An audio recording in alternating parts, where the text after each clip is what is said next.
It's Edwardo, CEO, founder, creator of Cinema Draft and the great DraftStream game. We're back for another weekend. I think it's weekend 8 in the DraftStream alpha test. And so far, our leader, the Hebrew Hammer, 1,128.78 points at submission, at game lock, followed very tightly by Gamble24x7, less than a point. We're off to a good start. Me personally, your boy, I went lowball this week. That's right, damn it. It looks like I might have a hammer lock on this too. I'm more than 200 points down to, oh goodness, the draft mom. It's still early. A lot to be decided. A lot of default scores yet to be played. It is just Thursday evening. Hang with us to the finish and exciting end. But yes, so let's take a look at some of these call sheets real quick. If you want to see what a perfectly lowball call sheet looks like, you're welcome. It is mine. I have barely over 50,000 for the minimum salary required. I've got your one headliner, at least one co-star and day player. I have 3 titles. Groomzilla. Terrible looking title. Look at this. 4.4 score from, I guess this is a 2017 release. That's why it's getting dumped on Lifetime. Captive Nanny also looks like it's going to get a default score. And royalties. Once again, we're rolling the dice, playing chicken with Quibi. Quibi's probably going to let us down. This might be the last time we actually put Quibi into the talent pool. Just seems to be a waste of space. If you might have noticed, there is a change in the default score. It is now 66.13 because after much deliberation in the Cinema Draft group chat, we came up with a reduction in the bonus points available for Rotten Tomatoes audience scores due to the infrequency they actually occur. There's no reason why a default score here should count as much as, say, a default score here, because chances are Rotten Tomatoes, whatever's going on in their back end or their review gathering infrastructure, they're just not cutting it. So we have discounted their bonus down to 33%. It's math. I went back statistically through all 8 sheets. And this is approximately, not accurately, but approximately accurate of a reduction. Okay, so let's check out our leaders. The H double, is he coasting off of a podcast guesting high? Now, see, if you actually stuck around for the entire podcast, Hebrew Hammer, aka Mike Strenger, you might be out to a bigger lead, damn it. All right, so on your call sheet, I like the balance. It's a nice balanced call sheet. He went with, looks like a 8-1-1, 7-2-1 construction headliner co-star day player. He has a 4-pack of Central Park, headliner stack of Love Life, and mind you, Love Life, I am biased because of course it's Anna Kendrick, but it's delightful. What can I say? I've seen 1 episode, but I'm in. Quiz, we should see even higher scores come final lock, final scoring update on Monday. This will be debuting in the States Sunday night on AMC. And a headliner stack of The Vast Night, which it's really out to a solid start considering it is it VOD, video on demand? No, oh, Prime. It's on Prime. Scheduled to come out Friday, so it might be available tonight as early as 12 a.m. Pacific time. But look at this. Sea Change. This is a title that no one has rostered yet. We'll come back to Sea Change. It just happens to be our leader in the clubhouse, and I'm actually astonished no one finagled a way onto their call sheet with Sea Change. Check out Sea Change. This is actually the 4th season of a long-running Australian series. I guess they took a big hiatus and came back to it. So these are probably indicative of the previous seasons. Partly why I was hesitant of adding it to our talent pool. But the score's there. Do with it what you will. And also the Rotten Tomatoes score for Sea Change is also as strong as it gets. Now, mind you, this is debuting Monday on Acorn TV. Maybe that scared some people off. Acorn is a streaming service in the States, I believe. So maybe they felt like they wouldn't get enough. Oh, can we? Where's my seat? There we go. But with the 100% audience score, I mean, I don't know what the sample size that is. Like, well, let's see score details. Can we see that? It just says 100%. So we don't know if that's 2 people, 12, or 200, but audiences love it. I felt starting at 118,000 was about right.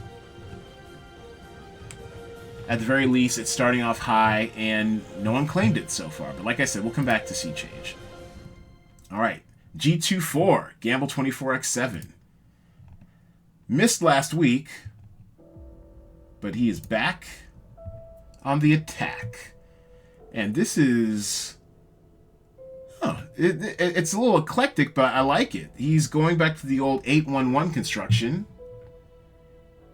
with 8 headliners this time. And of the co-star and day players, he has 4-packed Love Life.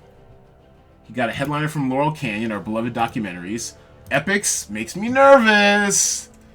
I don't know if we will get anything above a default score, but I like the gamble.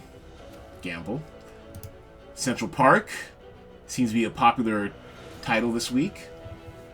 And I swear, if I had more or better tools or was better at spreadsheeting, I'd probably figure out how to do ownership, but it's fine. We'll soon be going to the site version in a week or two. Papicha, also a somewhat popular title so far, and it looks like at GameLock he had a solid 7.0 in place to work with. And as you know, the IMDb scores, now more than ever, carry the greatest weight. 60% weighted average with the Metacritic score, and combined with these other two Rotten Tomatoes scores. I mean, Rotten Tomatoes scores, I mean, they still count for something. I guess that 100 in Sea Change isn't as sexy as even, say, a 7.0 on IMDb. But yeah, we're gunning for audience scores more than critic scores. A sexy audience score can definitely make up for a mediocre to bad critic score. And look at Space Force. This is this along with Sea Change were the only 2 titles not to be used in a call sheet this week. Little old Space Force. And why? Well, we don't have any audience ratings yet. And I know I'm blind to the criticism. I've been hearing all over how much critics hate it, but I just can't help myself. I'm looking forward to seeing it. I may not watch it. I may not start watching it tonight, but I'll definitely start watching tomorrow, I'm sure. I'm too busy enjoying Trying and the luminescent Esther Smith. Trying. Anyways. Actually, let's just go to Trying real quick. Quick cultural cul-de-sac. So good, so fun. Esther Smith is just adorable. She's great. I love her bangs. So much great energy. And they've got really good chemistry together. And her accent. I love a good accent. All right, but I digress. Anyways, look at that smile. How can you hate on that smile? What a great smile. Anyways, Space Force, I'll be checking it out. I mean, and once again, and Greg Daniels, he gave us Upload. Upload was great. Steve Carell, he's naturally funny. Based on an absurd idea by our president. I don't know. I'm gonna see it. Maybe, I mean, it'll be hilarious if this sucker gets like 90s and 9.0s on IMDb score, but I don't know. We'll see what happens. A few other call sheets to look at.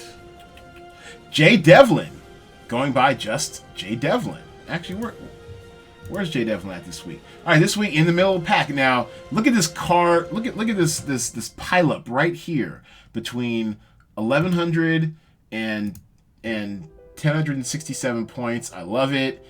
A lot of movement should happen throughout the weekend. A lot of scores still coming into play. I like the log jam here. Hell, even if you go a little further down, the Roan is roped into it too. So we got a nice little log jam of within 1,000 points with a lot of game left to play. Still waiting on a Saturday update and a Sunday update date before the Monday final scores are tallied. But yes, Jay Devlin going by his own name this week. Going back to basic. No Neil Armstrong. No Enzo Ferrari or any other pioneer. And you know what? I like this call sheet. This is another balanced call sheet. Headliner stack Central Park. One headliner Laurel Canyon. Headliner stack, actually a 3-pack of Love Life. Headliner stack of Quiz.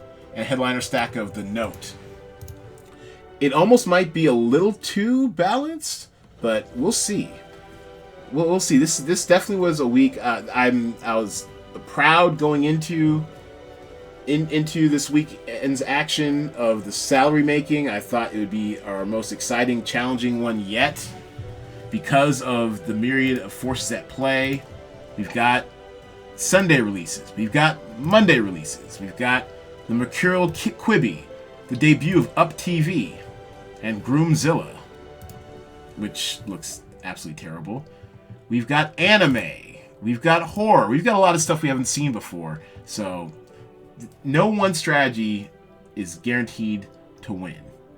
And Jaybird, our defending 4-time champion. Let's take a look at the Bird's call sheet. He's not too far off the pace. Less than 30 points away. And he went heavy on Central Park. 1, 2, 3, 4, 5, 6. A 6-stack. A sex stack of Central Park. Headliner stack of The Vast of Night. I like it. One headliner from Love Life. One headliner from Quiz. Nice. And, oh. A 6-3-1 construction. All right. I can dig it. And let's take a look at Draft Moms. Where'd she go? Here we go. So what's holding her back? Well, she has been coached up throughout the week. Since I am definitely gunning for the low ball and no one's going to catch me, she won't qualify for DFL. So we've got that going for her, which is nice. But she's also heavily invested on the Central Park strategy. So that's not too bad. The high note has yet to debut, so I expect to see a lot of movement here. She went heavy on the high note, 4-pack. And then a headliner from Love Life. And I believe she has seen the pilot for Love Life, and she likes it as well. So, a lot's still to be decided. Still is anyone's game. We'll be reviewing some more call sheets with later. You know, one more call sheet, ring balls. I always like to see how his mind's working. And also, if there are no technical difficulties, he shall be the Cinema Draft guest this week on the main pod coming Wednesday. And he also went heavy on Central Park. 6-stack. One headline from Papicha. 3-pack of Vast of Night. Oh, a 5-4-1 construction. I like it. This is what I like, y'all. A diversity of constructions and strategies. It warms and tickles the heart, let me tell you. But I have a bonus call sheet for you all. Boom! You know I couldn't help myself. Now, this is not in competition. That's what NIC stands for. Not in competition, but I had to go with a real bona fide call sheet just to see what my strategy would have been this week. And here you have it. I am a believer in Love Life. I'm digging it. I also squeezed in Sea Change. I couldn't quite finagle a headliner stack. I did get a headliner and a co-star.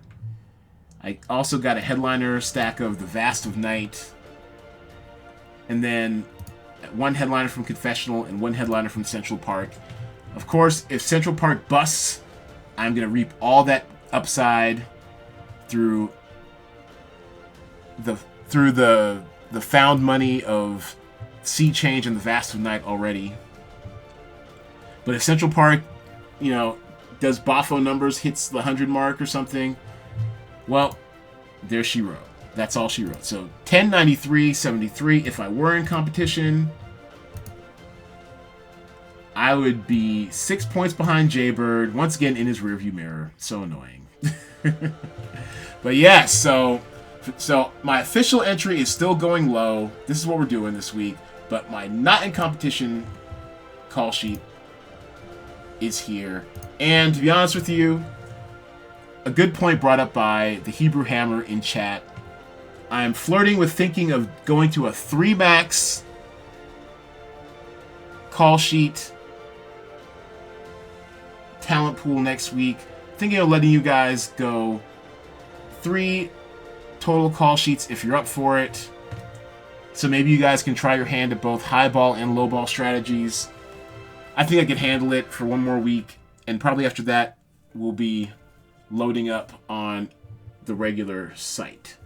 So I'm thinking about it. Haven't confirmed, but I'm thinking about it. Alright? So anyways, it's good stuff, guys. I appreciate you. Thanks for playing. Thanks for putting in so much time, thought, energy, effort, and feedback. The group chat's lit, y'all. Appreciate it.